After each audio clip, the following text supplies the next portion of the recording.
السلام عليكم ورحمة الله.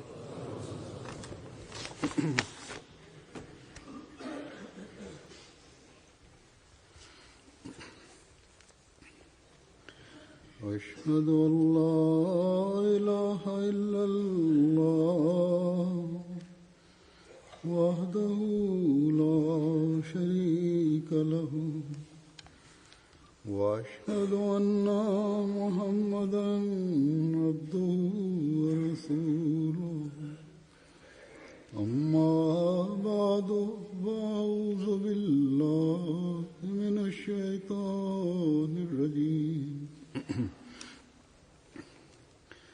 بسم الله الرحمن الرحيم الحمد لله رب العالمين الرحمن الرحيم مالك يوم الدين إياك نعبد وإياك نستعين اهدنا الصراط المستقيم صراط الذين أنعمت عليهم غير المغضوب عليهم ولا الضالين.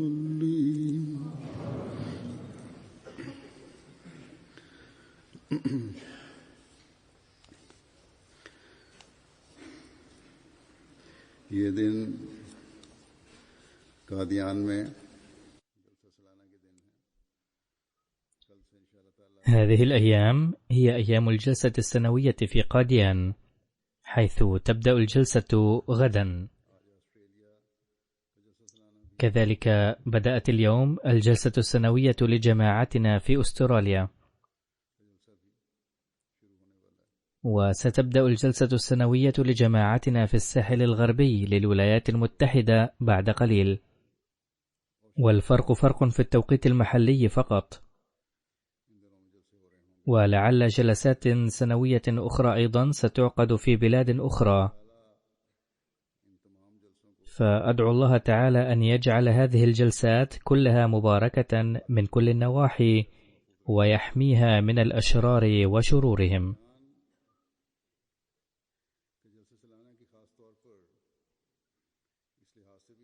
إن للجلسة السنوية بقاديان أهميتها لكونها تعقد في قرية سيدنا المسيح الموعود عليه السلام، وهو المكان الذي بدأ فيه عقد هذه الجلسة بإذن الله تعالى.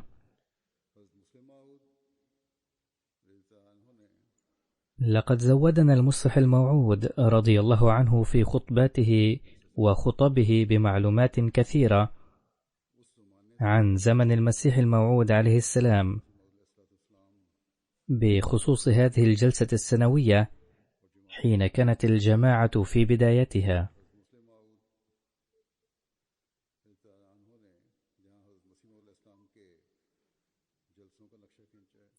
لقد رسم لنا حضرة المصلح الموعود رضي الله عنه أحوال تلك الجلسات الابتدائية التي عقدت في عهد المسيح الموعود عليه السلام، متناولا بعض إلهاماته التي حققها الله تعالى في تلك الأيام، بل لا يزال يحققها حتى اليوم.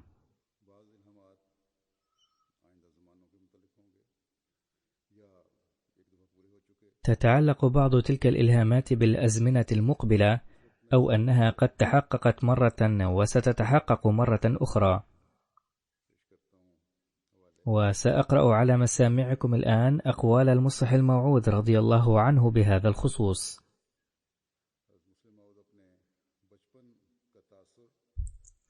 لقد تحدث حضرته عن إحدى تلك الجلسات السنوية الابتدائية، مسجلا انطباعات طفولته عنها ومبينا أوضاع الجماعة عندها. فقال في عام 1936 قبل 40 عاما كان في المكان الذي يدرس فيه طلاب المدرسة الأحمدية بقاديان الآن جزء من سور طيني متهدم. يقول حضرته: في زمن أجدادنا كان يحيط بقاديان سور طيني لحمايتها، وكان عريضا بحيث كانت عربة الثيران يمكن أن تسير عليه بسهولة. ثم في زمن حكم الإنجليز هدم هذا السور وبيع في المزاد، وكان المسيح الموعود عليه السلام اشترى جزءا من هذا السور من أجل بناء دار الضيافة عليه، وكان هذا الجزء كقطعة أرض مستطيلة. ويقول حضرة المصلح الموعود رضي الله عنه: لا أستطيع الجزم، ولكن كان هذا في حوالي عام 1893 أو 1894 أو 1895، وكانت تلك الأيام توافق هذه الأيام، وكان الشهر هو شهر ديسمبر، وكان الطقس مثل طقسنا هذا، حيث اجتمع في هذا المكان أناس كانوا لا يسمون أحمديين بعد، ذلك أن جماعتنا لم تكن معروفة باسم الأحمدية حتى ذلك الحين، بل سميت به في عام 1901، ولم تكن قبلها أي علامة يعرف بها الأحمديون، إلا أنهم اجتمعوا في قاديان بهدف الجلسة السنوية نفسها. ثم يتابع حضرته ويقول: ولا أستطيع الجزم ما إذا كانت فعاليات تلك الجلسة تمت كلها في المكان الذي أشرت إليه، أم أن بعضها تمت في المسجد. كنت إذاك ما بين 7 إلى 8 من عمري، فلم أستطع حفظ هذا الأمر جيدا. لم أكن عندها أدرك أهمية هذا الاجتماع. كل ما أتذكره هو أنني كنت أجري وألعب حول هؤلاء المجتمعين، وكنت بسبب صغر سني أستغرب من اجتماع هؤلاء القوم هكذا. كان هناك حصير مفروش على ذلك الجزء من السور، وكان المسيح الموعود عليه السلام جالسا عليه بين أناس حضروا هنالك من أجل ذلك الاجتماع الذي كان يسمى الجلسة السنوية. تخونني ذاكرتي فلا أعرف هل كان هناك حصير واحد أم حصيران. كان حصير واحد على ما أتذكر، جلس عليه ما بين 150 إلى 200 شخص، وكان المسيح الموعود عليه الصلاة والسلام قد نشر قائمة بأسماء هؤلاء المجتمعين الذين بلغ عددهم 250 شخصا، بمن فيهم الأطفال أيضا. لا أدري هل كان حصير واحد أم حصيران، إلا أن المكان الذي كانوا يجلسون فيه كان بقدر هذه المنصة المعدة لهذه الجلسة. يشير حضرته إلى منصة الجلسة السنوية التي ألقى فيها هذا الخطاب. أما منصات الجلسات السنوية التي تعقد في أيامنا هذه فتكون أكبر بكثير.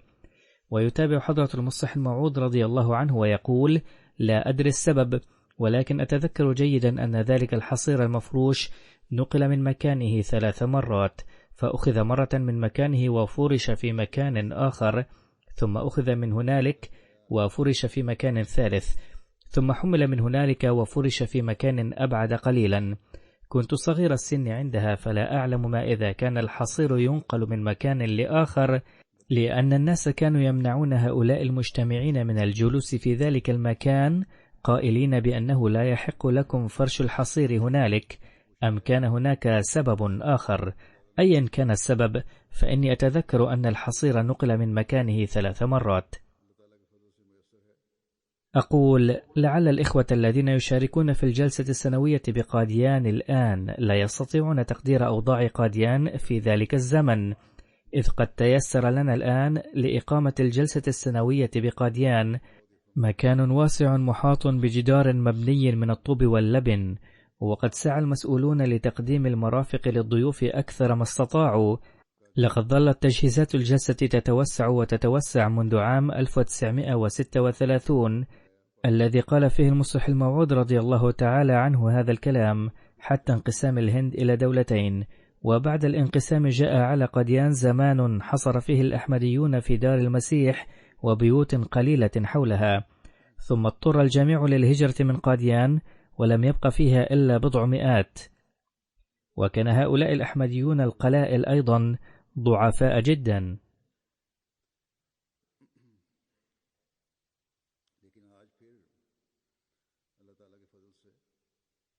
ولكن بدأت قاديان في هذه الأيام تتوسع مرة أخرى بفضل الله تعالى، والذين قد زاروها الآن ولا سيما الذين حضروها أول مرة من الأجيال الجديدة والشباب أو الذين أتوا من الخارج لا يرون قاديان إلا على سعتها الحالية فقط. لو أطللنا من نافذة التاريخ لرأينا أمطار أفضال الله الغزيرة. إن أهل ربوة أيضا قلقون في هذه الأيام، فعليهم أيضا أن يتذكروا أن الأيام لا تبقى على حالها دوما، وستتغير الأيام هنالك أيضا إن شاء الله تعالى، ويعود إلى ربوة بهجتها ورونقها. ولكن هذا يتطلب من أهل ربوة ومن أهل باكستان التركيز على الدعاء. يقول الله تعالى: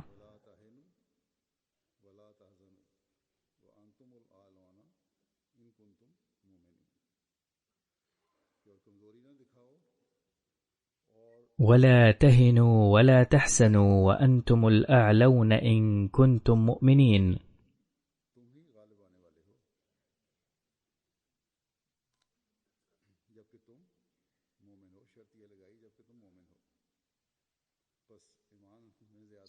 فالشرط الذي اشترطه الله هنا هو أن تكونوا مؤمنين، فزيادة الإيمان وتكثيف الدعاء تجذب أفضل الله تعالى وتغير الأوضاع.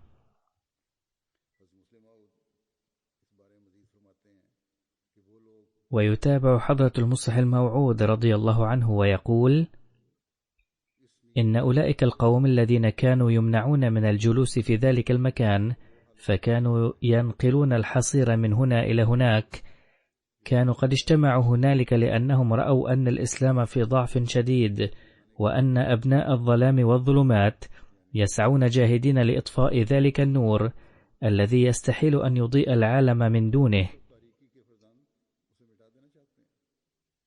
أعني نور الإسلام ونور محمد صلى الله عليه وسلم.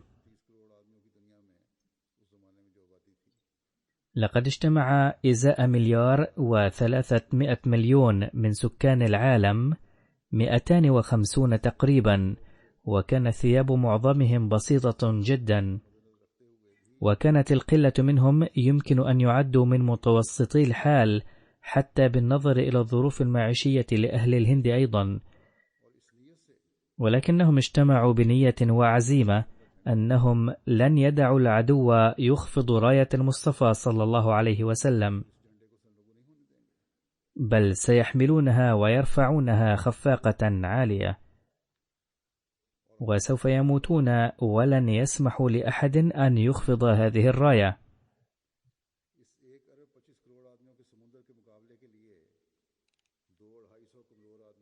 كان هؤلاء الضعفاء 250 قد اجتمعوا هنالك في عام 1895 أو 1896 بنية التصدي ل1,300,000,000 من البشر وهم سكان العالم، وكان مكتوبا على وجوههم ما كان مكتوبا على وجوه الصحابة البدريين، وكما أن البدريين من أصحاب النبي صلى الله عليه وسلم قالوا: يا رسول الله، لا شك أننا ضعفاء والأعداء أقوياء، ولكنهم لن يخلصوا إليك إلا على جثثنا الهامدة.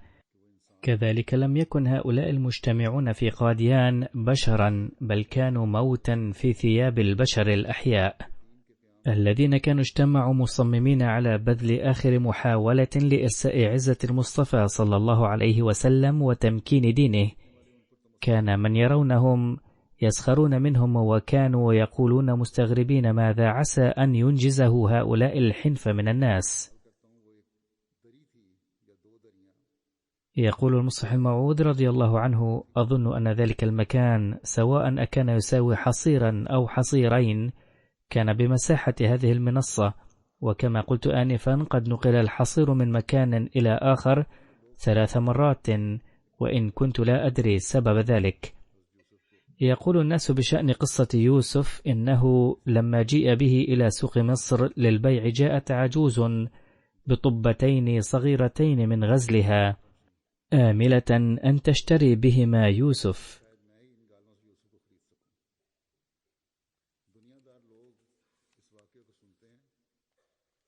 إن أهل الدنيا يسمعون قصة هذه العجوز ويضحكون، ولكن الروحانيين يسمعونها ويبكون، لأنهم لا يلبثون أن يدركوا أن المرء لا يبالي بضحك الناس عليه إذا كان يرى ما بيده عظيم القيمة. أما أنا فأقول إن يوسف كان من البشر، ولم تكن كفاءته قد تجلت بعد حين جيء به للبيع، إذ كان لا يزال صغير السن، حتى إن إخوته باعوه في الأخير بثمن بخس دراهم معدودة. فلا غرابة والحال هذه في أن تفكر تلك العجوز أنها قد تشتري يوسف بطبتين من الغزل. لو اعتبرنا هذه القصة صحيحة، فليس في تفكير العجوز أمر مستبعد غريب، خاصة ونحن نعلم أن البلد الذي أتت منه تلك القافلة لم يكن القطن يزرع فيه، بل كانوا يشترونه من مصر، وعليه فليس بمستبعد أن يكون سعر القطن غاليا جدا في تلك الأيام. ففكرت العجوز بالفعل أنها ستشتري يوسف بطبتين من الغزل، والحق أن هؤلاء المجتمعين حول المسيح الموعود عليه السلام في تلك المناسبة، والبالغ عددهم 250، قد جاءوا بشيء ضئيل القيمة يقينا، كضآلة ما جاءت به تلك العجوز لشراء يوسف. إلا أنه مما لا شك فيه أن قصة هؤلاء المجتمعين أوضح وأدل من قصة العجوز مثلا على الحب والعشق. ماذا كان السبب الحقيقي وراء ما فعلوا يا ترى؟ الحق أنه الحب والعشق الذي يغطي على عقل الإنسان. كانت العجوز ترى أن ما جاءت به يكفي ثمنا لشراء يوسف، ولكن بضاعة هؤلاء المجتمعين كانت الحب والعشق الذي يغطي عقل الإنسان ويدفعه لتقديم تضحيات مذهلة لا تخطر بالبال. إن الدماء المتدفقة من قلوب هؤلاء المجتمعين البالغ عددهم 250 كانت قد بكت وابتهلت أمام عرش الرحمن. لا جرم أن آباء أكثرهم كانوا أحياء عندها، بل كان معظم هؤلاء المجتمعين آباء وأجدادا للآخرين، ولكنهم لما قبلوا الأحمدية ضحكت منهم الدنيا وتركهم الأقارب والأباعد، وقالوا لهم اذهبوا عنا بعيدا أيها المجانين. عندما دخلوا في الأحمدية كانوا كبارا وكانوا آباء وأجدادا وكان لهم أولاد، ولكن أهليهم طردوهم من بيوتهم قائلين ارحلوا عنا بعيدين، فصاروا يتامى رغم كبر سنهم، لأن اليتيم هو من لا وارث له ولا سند. ففصلتهم الدنيا وطردتهم فصاروا يتامى، ولكن آهات اليتيم تهز عرش الرحمن كما وعد الله تعالى. فلما اجتمع هؤلاء اليتامى في قاديان ورفع بكاؤهم وعويلهم أمام الله تعالى مجتمعين، أنتجت آهاتهم ما ترونه اليوم في ميدان الجلسة السنوية هذا، أي الذين كانوا مجتمعين في الجلسة، وكان ميدان واسع في قاديان. فقال المصلح الموعود رضي الله عنه آنذاك لبضعة آلاف يجلسون أمامه: إنكم ترون نتائج تضرعات 250 شخصا.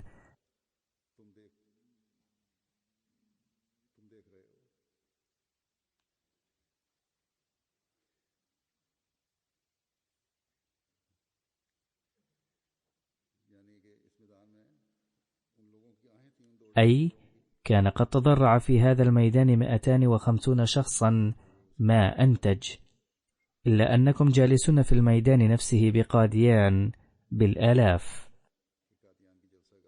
واليوم كما أخبرت قد اتسع ميدان الجلسة في قاديان أكثر، وأقول لجميع حضور الجلسة رجالا ونساء إن الميدان الواسع الذي قد تيسرت فيه جميع التسهيلات، حيث كان المصلح الموعود رضي الله عنه يلقي خطبة بلغة واحدة يصل هناك الآن الصوت بلغات متعددة، وفي هذه اللحظة يسمع الحضور جالسين فيه خطبتي أيضا، وتصلهم ترجمة الخطبة ب7 أو 8 لغات.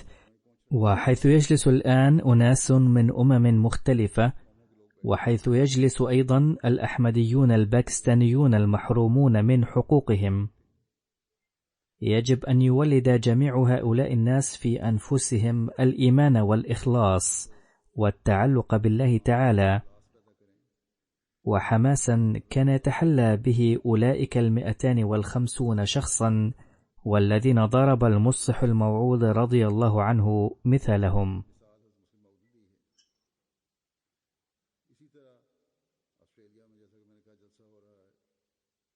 كذلك تعقد جلسة في أستراليا وفي الساحل الغربي بأمريكا، إذا كنا اجتمعنا في كل مكان بهدف إيصال رسالة الرسول صلى الله عليه وسلم الحقيقية إلى العالم ولتوطيد علاقتنا بالله تعالى، فسوف نصبح نوى كما أصبح أولئك 250 250 نواة أو بذرة أنبتت أشجارا مثمرة. ونرى اليوم سعة قاديان وميدانها وأجيال أولئك العظماء، ونرى جماعة أمريكا وسعتها وجماعة أستراليا وسعتها. تشتري جماعة أستراليا أيضا أراضي جديدة بفضل الله تعالى. إذا كنتم تريدون أن تزيدوا جمالها فيجب أن ترفعوا مستواكم الإيماني، وإلا لا يكفي مجرد الاجتماع للجلسة.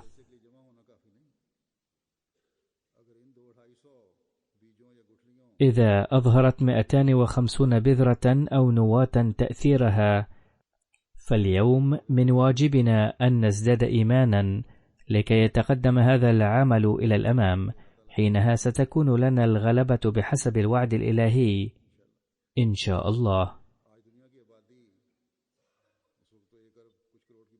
كان عدد سكان العالم في ذلك الوقت 1 مليار ونيف، ولكن اليوم تجاوز عدد سكان العالم 7 مليارات و300 مليون،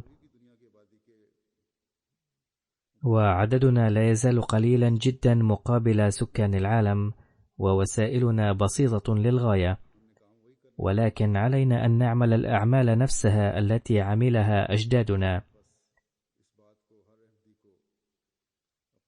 فيجب على كل أحمدي أن يضع هذا الأمر أمامه. إن هدفنا كبير وعلينا أن نحققه. وجميع الناس الذين حضروا الجلسة في قاديان عليهم أن يتذكروا هم أيضا أنه يجب أن يكثروا من الدعاء في هذه الأيام. يقول المصلح الموعود رضي الله عنه: إن للمسيح الموعود عليه السلام آلاف الآيات وشهادات لا تحصى تري جمالها. يقول رضي الله عنه وهو يذكر إلهاما له عليه السلام: هناك إلهام للمسيح الموعود عليه السلام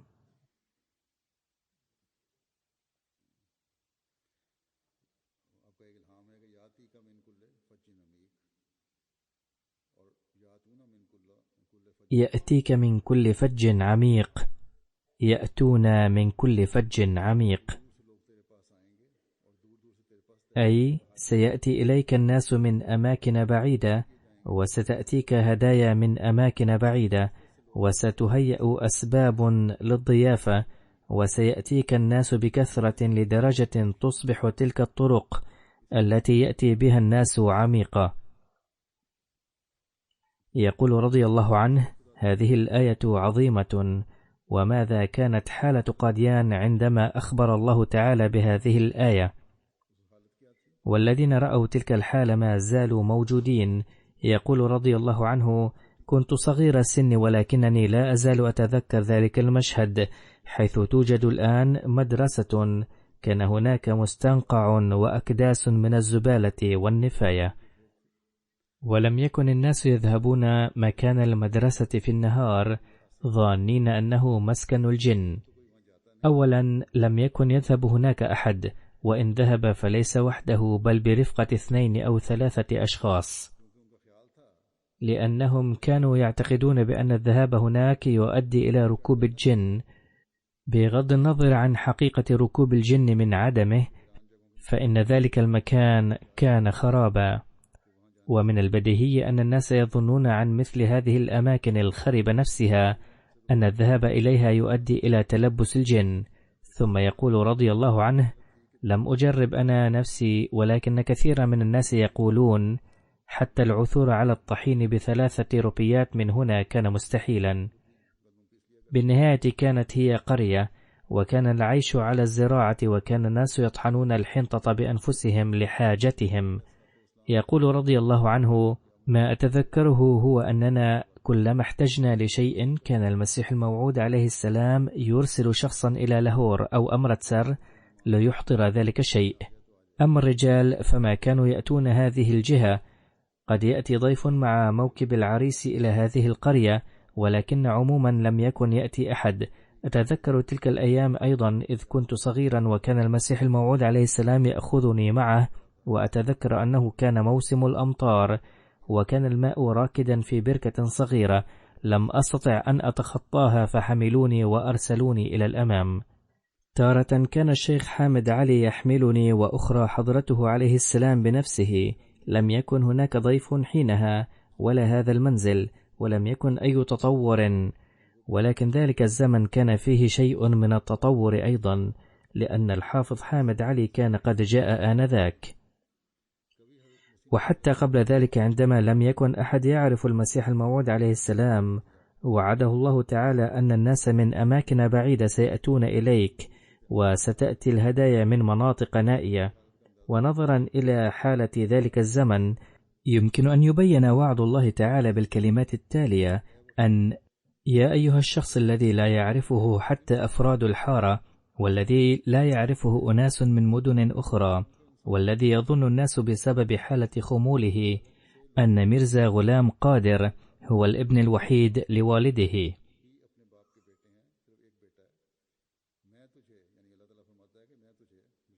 يقول الله تعالى لميرزا غلام أحمد القادياني عليه السلام: إنني أمنح شخصا مثلك عزا وأجعلك شهيرا في الدنيا، والعز بنفسه يأتيك. هذا الأمر جدير بالتأمل. يقول المصلح الموعود رضي الله عنه: إنني بنفسي سمعت المسيح الموعود عليه السلام يقول: إذا نظرنا بتأمل لتبين أن الكافر أيضا يكون رحمة. لو لم يكن أبو جهل فكيف كان سينزل هذا القدر من القرآن الكريم؟ ولو كان الجميع أمثال أبي بكر لنزل لا إله إلا الله فقط. يتبين من ذلك أن الذين يصبحون لله تعالى يرون في كل شيء خيرا. فعندما بدأت معارضة المسيح الموعود عليه السلام كان يرى أن العزة سيزداد وسيظل يزداد، ويشهد على ذلك ما نراه اليوم من مشاهد في قاديان، حيث جاء إليها الناس من حوالي 25 دولة، وتبنى بنايات جديدة بفضل الله تعالى. ثم يقول المصلح الموعود رضي الله عنه وهو يذكر إلهاما عن ضيافة الجلسة السنوية: أتذكر أن المسيح الموعود عليه السلام لما رأى 700 شخص في الجلسة السنوية الأخيرة، واليوم يجلس في كل جناح آلاف الناس، ولكن في ذلك الوقت كان 700 شخص، وكان ذلك العام الأخير من حياته، وكان قد حضر الجلسة 700 شخص، واختل النظام جدا. كان مجموع الضيوف 700، وحدث خلل في الإدارة بحيث لم يجد بعضهم الطعام حتى الساعة 3 ليلا، فجاءه الإلهام: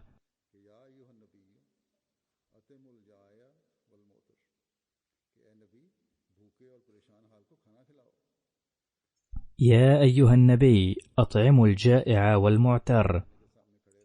فتبين في الصباح التالي أن الضيوف ظلوا واقفين حتى الساعة 3 ليلا أمام دار الضيافة وما وجدوا طعاما، فقال عليه السلام: اطبخوا الطعام من جديد وأطعموهم.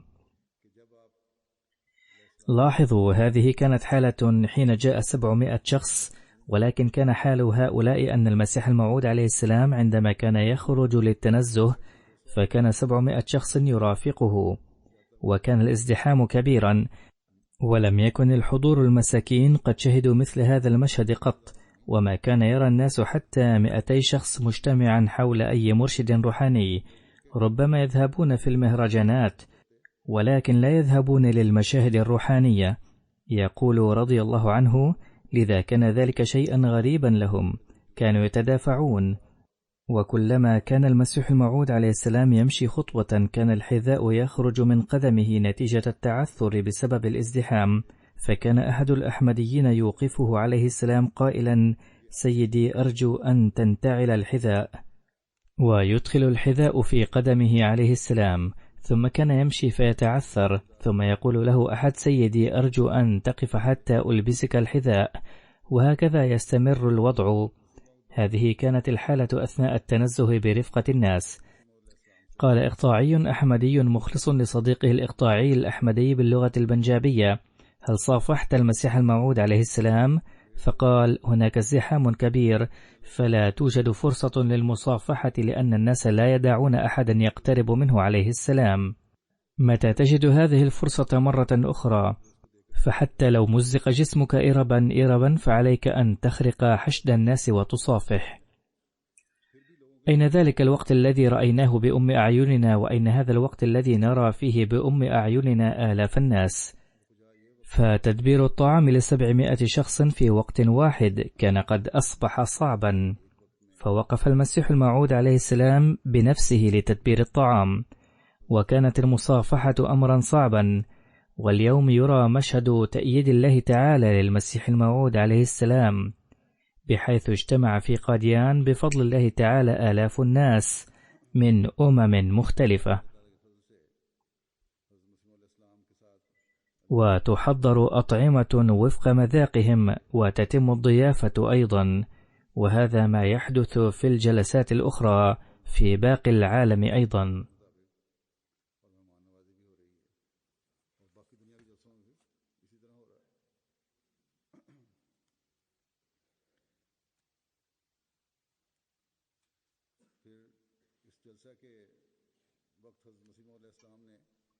وكذلك قال المسيح الموعود عليه السلام بمناسبة تلك الجلسة: قد حصل اتساع كبير وازداد عدد الجماعة جدا، ويبدو أن عملنا قد انتهى.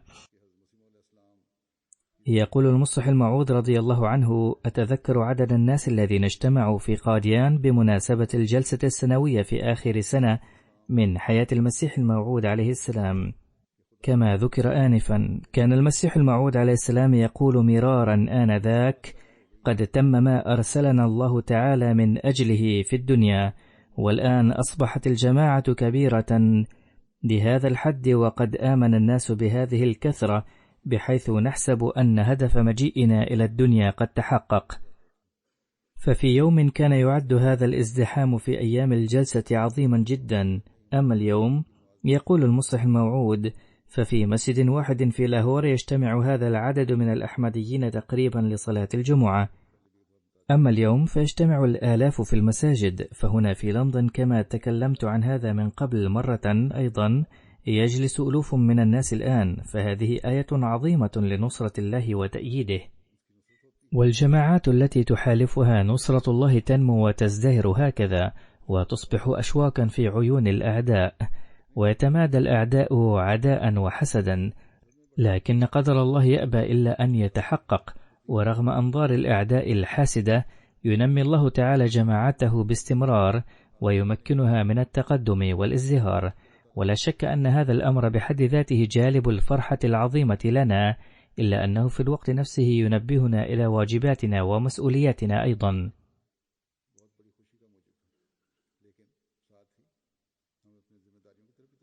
ويلفت انتباهنا إلى الأهداف التي من أجلها قد بايعنا المسيح الموعود عليه السلام.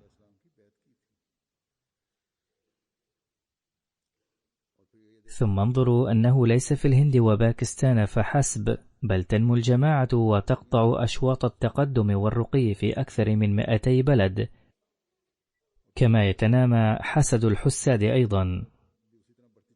كانت عداوة الجماعة في الهند أو الباكستان من قبل، كما سمعنا عن العداء في إندونيسيا أيضا. أما الآن فقبل يومين قد استشهد أحد أبناء الجماعة المحليين في قرغيزستان.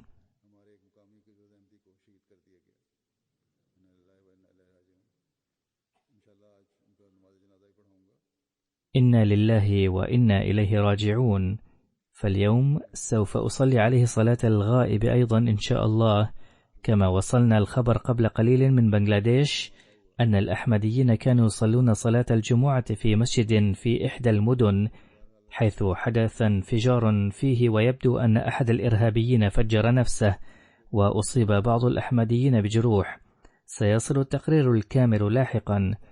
نسأل الله تعالى أن يشفي المصابين وألا تكون الإصابات قاضية وأن يستعيدوا صحتهم عاجلا. باختصار، هذا الحسد وعداوة الأحمدية هذه تزداد إثر رؤية تقدمها، وهي تنتشر في العالم وسوف تزداد، ومع ذلك سيتحقق ما قرره القدر الإلهي إن شاء الله. فالجماعة تتقدم وتترقى وسوف تستمر في ذلك إن شاء الله.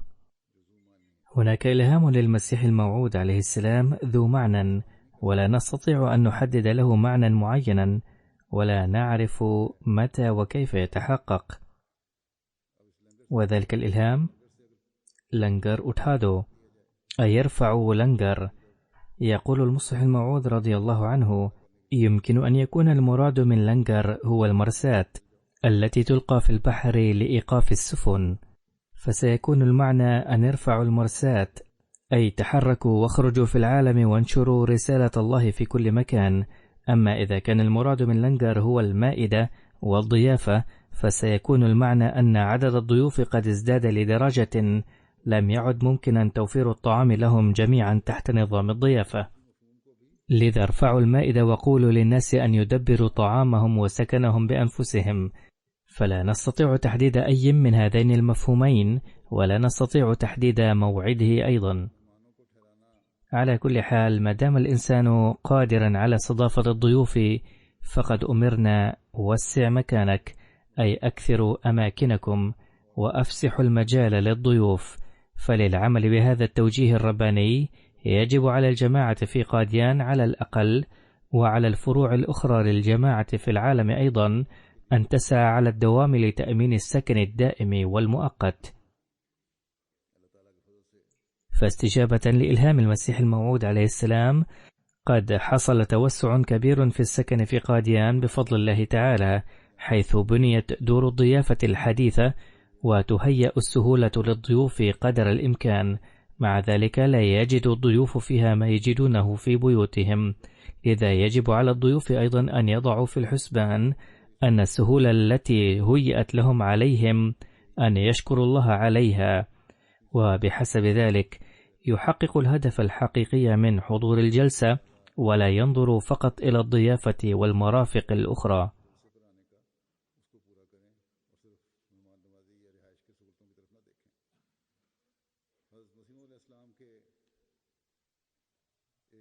يقول المصلح الموعود رضي الله عنه في ذكر إلهام آخر وأمنية للمسيح الموعود عليه السلام، فقال: إن جميع أبناء الجماعة الذين يقدرون على حضور الجلسة فليأتوا ويشتركوا في الاستماع إلى ذكر الله الذي يجري هنا في هذه الأيام. يقول: حتى الآن ليست وسائل السفر في بلدنا سهلة كما هي في أوروبا. أما خارج الهند ففي بعض البلاد مثل أفغانستان وإيران فهذه الوسائل أقل، كما في الجزر خارج الهند أيضا. ثم لا يوجد في جماعتنا إلى الآن، يذكر حضرته ذلك الزمن، أغنياء، وإلى الآن لا يوجد أصحاب الثروة الهائلة، وإن كان بعض الأغنياء نسبيا ينضمون إلى جماعتنا، الذين يمكنهم الوصول إلى قاديان في أيام الجلسة من البلاد النائية، حيث أصبحت المواصلات سهلة جدا بواسطة الطائرات. وإذا انضم هؤلاء الأغنياء إلى جماعتنا، يذكر المصلح الموعود رضي الله عنه زمنه، فلن يبقى الوصول إلى قاديان صعبا عليهم من البلاد البعيدة، حيث تتوفر وسائل السفر من كل نوع، ويبقى سؤال المال على الأكثر. لكن عدد هؤلاء في جماعاتنا قليل جدا أو لا وجود لهم في الحقيقة. اليوم نرى أن الناس يصلون إلى قاديان من عدة بلدان بفضل الله تعالى.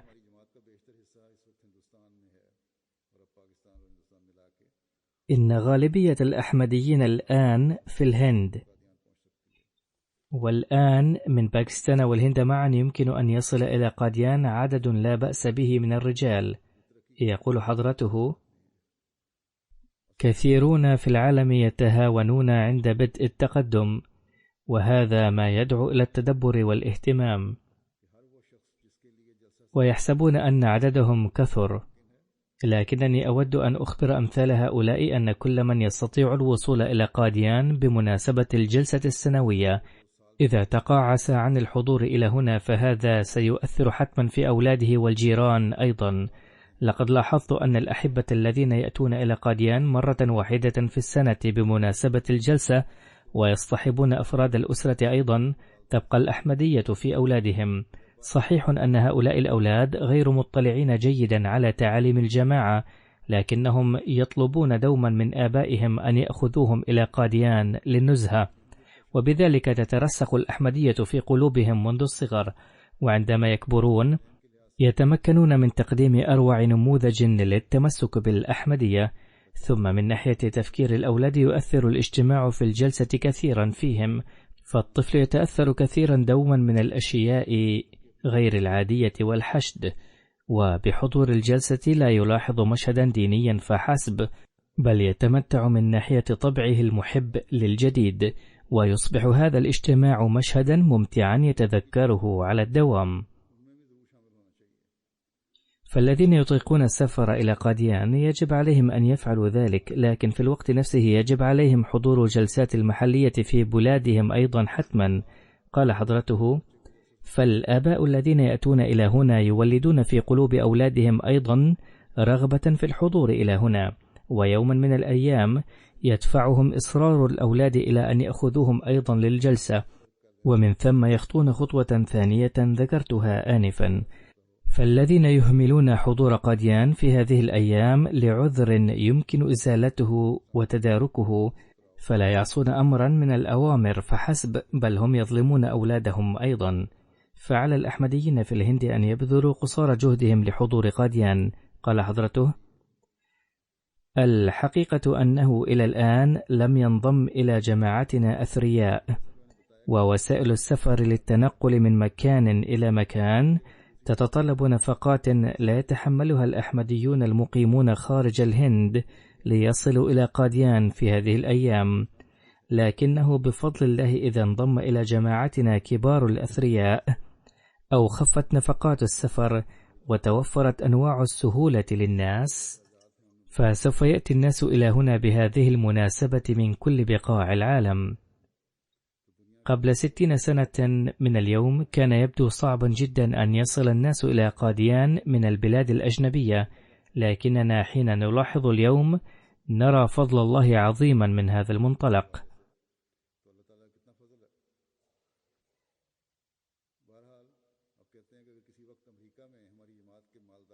باختصار يقول حضرته: إذا كان في أمريكا أحمديون أثرياء في المستقبل يطيقون السفر، فسيكون واجبا عليهم بعد الحج أن يأتوا مرة أو مرتين في حياتهم إلى قاديان أيضا بمناسبة الجلسة السنوية. من الملاحظ أن الأحمديين يتهمون أنهم لا يحجون، وبدلا من الحج يذهبون إلى قاديان. فقد قال حضرته هنا إلى الذين يستطيعون الذهاب إلى قاديان بعد الحج فليذهبوا، لأن في قاديان تتيسر البركات العلمية ويتمتع الناس بفيوض المركز، ورغم أنه لا توجد هناك خلافة مع ذلك لها مكانة روحانية يشعر بها المرء بعد الوصول إلى هناك. يقول حضرته: أما أنا فأوقن أنه يوشك أن يأتي الناس إلى هنا من البلاد البعيدة، فهناك رؤيا رأى فيها المسيح الموعود عليه السلام أنه يطير في الهواء ويقول: كان عيسى عليه السلام يمشي على الماء، أما أنا فأطير في الجو، وإن فضل ربي علي أعظم مما كان عليه.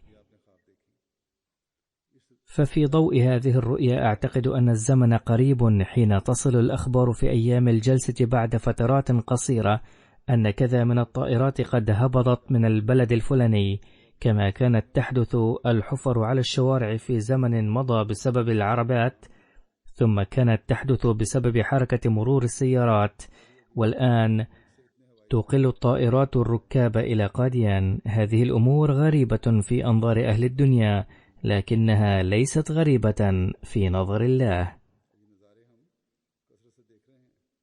الآن نرى هذه المشاهد بكثرة بفضل الله، وكما أخبرتكم قبل قليل قد وصل الضيوف إلى هناك لحضور الجلسة بالطائرات من قرابة 25 بلدا، وبعض منهم من بلاد لم نكن لنتصور أن السكان المحليين منها سيحضرون جلسة قاديان، وليس من المستبعد أن تصل إلى هناك رحلات جوية خاصة لحضور الجلسة في قاديان. يقول حضرته: لقد قرر الله تعالى أن يجعل قاديان مركزا لدينه بعد مكة والمدينة، فمكة والمدينة مكانان لهما علاقة خاصة بالنبي صلى الله عليه وسلم، فهو مؤسس الإسلام وسيد المسيح الموعود عليه السلام وأستاذه. فمن هذا المنطلق لكلا المكانين أفضلية على قاديان، ولكن المكان الذي جعله الله تعالى مركزا لهداية العالم بعد مكة والمدينة إنما هو مقر ظل رسول الله صلى الله عليه وسلم، أي المسيح الموعود عليه السلام، وهو المركز الوحيد لتبليغ دعوة الدين في هذه الأيام. ولكني أقول بالأسف الشديد أن مكة والمدينة اللتين كانتا مركزين لتبليغ الدعوة، إضافة إلى كونهما مكانين مباركين، ولكن أهلهما نسوا اليوم هذا الواجب، ولكن هذه الحالة لن تدوم بإذن الله. إنني واثق من أن الله تعالى سيقيم الأحمدية في تلك المناطق، أي في بلاد العرب، وستعود إلى هذين المكانين المقدسين أي مكة والمدينة شوكتهما الغابرة. هناك نصيحة يجب أن يتذكرها جيدا المشتركون في الجلسة، علما أن الناس في قاديان وفي أماكن أخرى أيضا يسمعون كلامي. يقول المصلح الموعود رضي الله عنه: بعد أداء شكر الله تعالى أنصح جميع الإخوة المجتمعين هنا أن كل شيء يسبب الفرح للإنسان يكون مصحوبا ببعض الترح، وحيثما وجدت الورود تكون معها أشواك أيضا، كذلك يرافق التقدم حسد وبغض، ويكون مع التقدم انحطاط أيضا. باختصار، كل ما كان جيدا وأعلى درجة تكون هناك بعض القوى المعادية أيضا التي تعرقل سبيل الحصول عليه. الحق أنه لا يستحق المرء نيل النجاح ما لم يتحمل المصائب والمصاعب، لذلك تضطر جماعة الأنبياء لتحمل بعض المشاكل والمصائب، فتحل بها أحيانا مصائب يرتد بسببها بعض الضعفاء وضعاف الإيمان، ويواجهون أحيانا أخرى مصائب أقل نسبيا، ولكن بعضا من ضعاف الإيمان يتعثرون بسببها أيضا.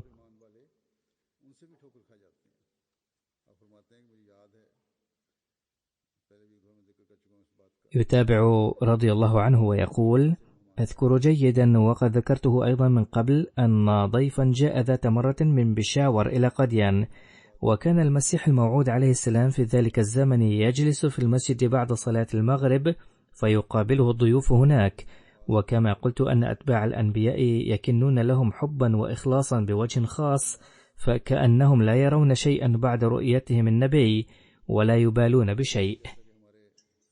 فقد جاء في رواية رواها مفتي محمد صادق المحترم أن المسيح الموعود عليه السلام خرج ذات مرة في أيام الجلسة، واجتمع حوله كثير من الناس، وصافحه عليه السلام رجل من ذلك الازدحام، وبعد خروجه من ذلك المقام سأل الرجل صاحبه: هل صافحت أي المسيح الموعود عليه السلام أم لا؟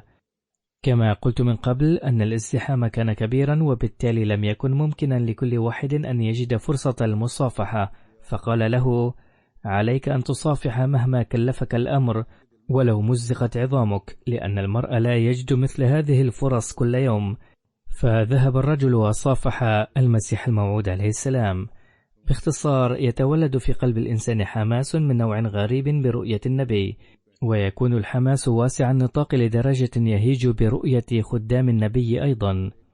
يقول حضرته رضي الله عنه: كلما جلس المسيح الموعود عليه السلام في المسجد بعد الصلاة أسرع الناس ليجلسوا على مقربة منه، مع أن عدد الناس حينذاك كان قليلا، ولكن كل واحد كان يتمنى أن يجلس في مكان أقرب منه عليه السلام. ولما كان الابتلاء مقدرا لأحد الحضور، فلم يخطر بباله في مجلس من هو. كان هذا الشخص قد جاء من مدينة بيشاور، فبدأ بأداء صلاة السنة وأطالها كثيرا. انتظر له الناس لبعض الوقت لينهي الصلاة، ولكن عندما رأى المنتظرون أن الآخرين يسبقونهم ويحتلون مكانا بالقرب من المسيح الموعود، أسرعوا وجلسوا قربه عليه السلام.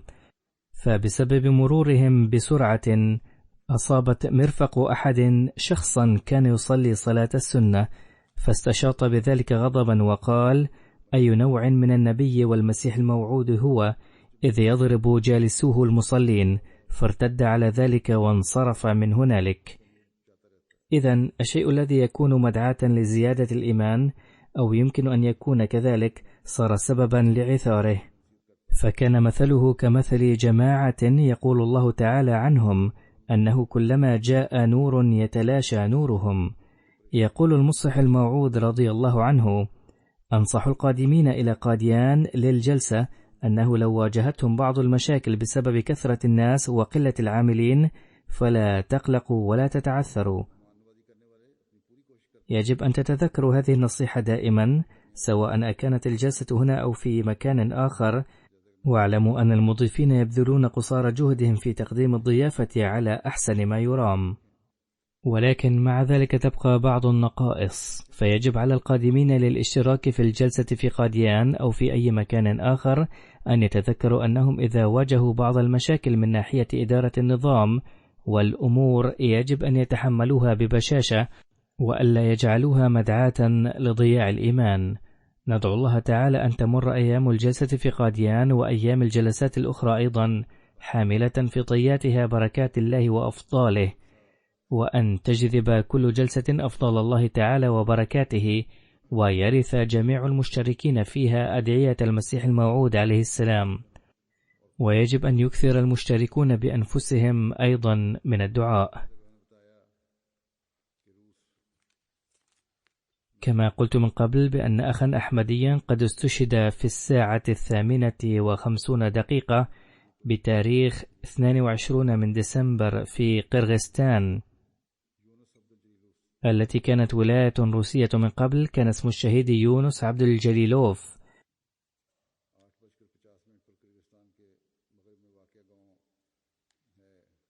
هناك قرية تقع غرب قرغستان اسمها كاشغر قشتق، حيث أطلق شخصان الرصاص على سيد يونس واستشهد على إثرها.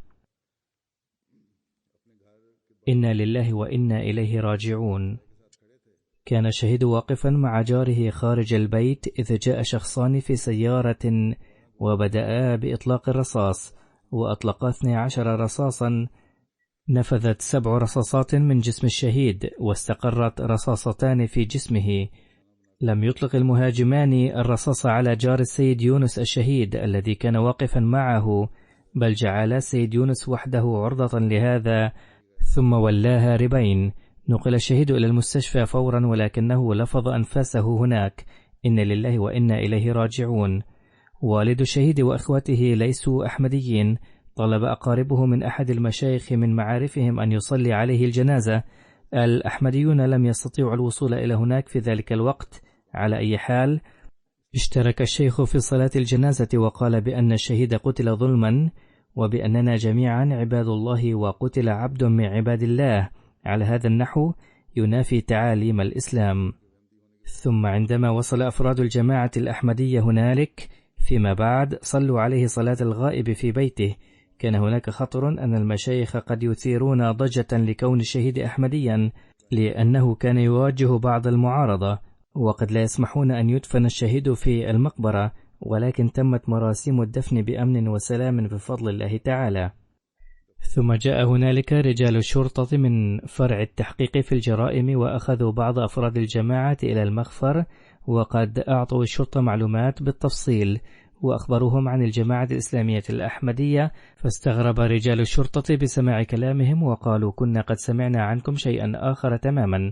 ثم وعدوا بأنهم سوف يميطون اللثام عن وجه الحقيقة في كل الأحوال بإذن الله، وقد بذلوا جهدهم فعلا وقبضوا على القاتلين بعد فترة وجيزة.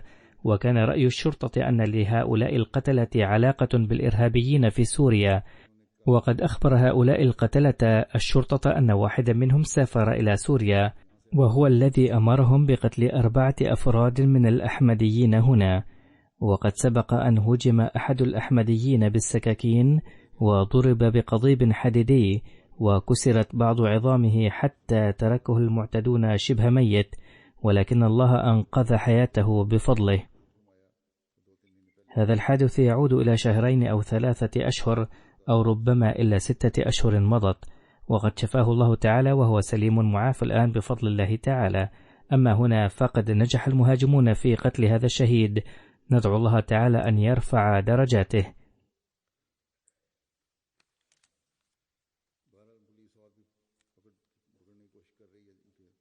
الشرطة تبذل جهودها للقبض على مجرمين آخرين أيضا، ندعو الله تعالى أن ينال المجرمون عاقبتهم المقدر لهم.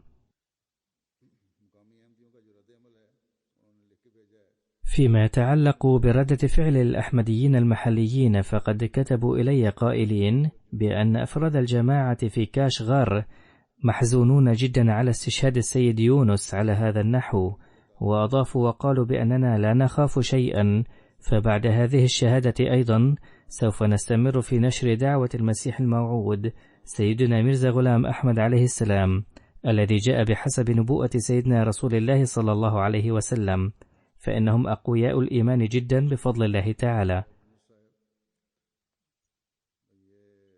لقد ولد السيد عبد الجليلوف يونس في عام 1978 وبايع في 2008، وكان من الأحمديين الأوائل هناك.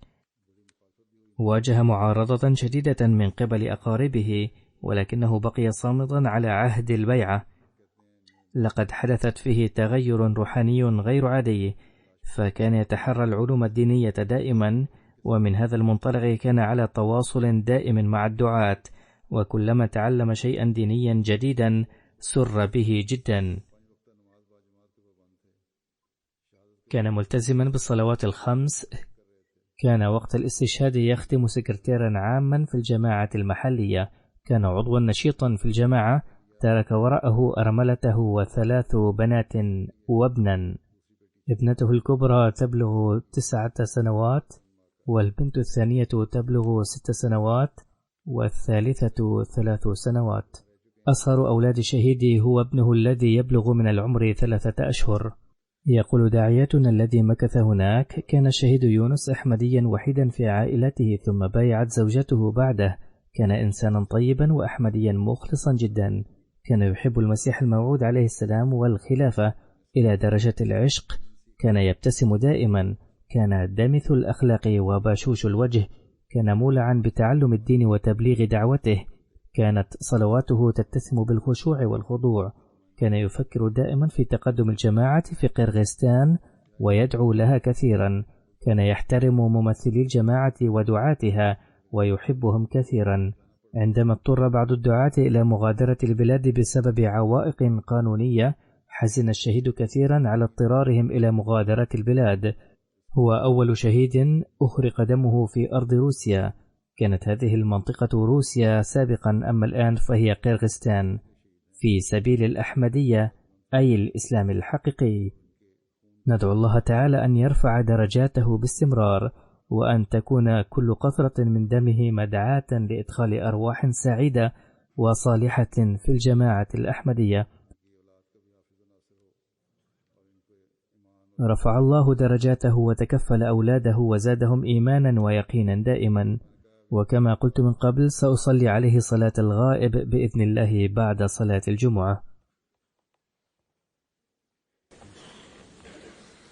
الحمد لله الحمد لله نحمده ونستعينه ونستغفره ونؤمن به ونتوكل عليه ونعوذ بالله من شرور أنفسنا ومن سيئات أعمالنا من يهده الله فلا مضل له ومن يضلل فلا هادي له ونشهد أن لا إله إلا الله ونشهد أن محمدا عبده ورسوله عباد الله رحمكم الله إن الله يأمر بالعدل والإحسان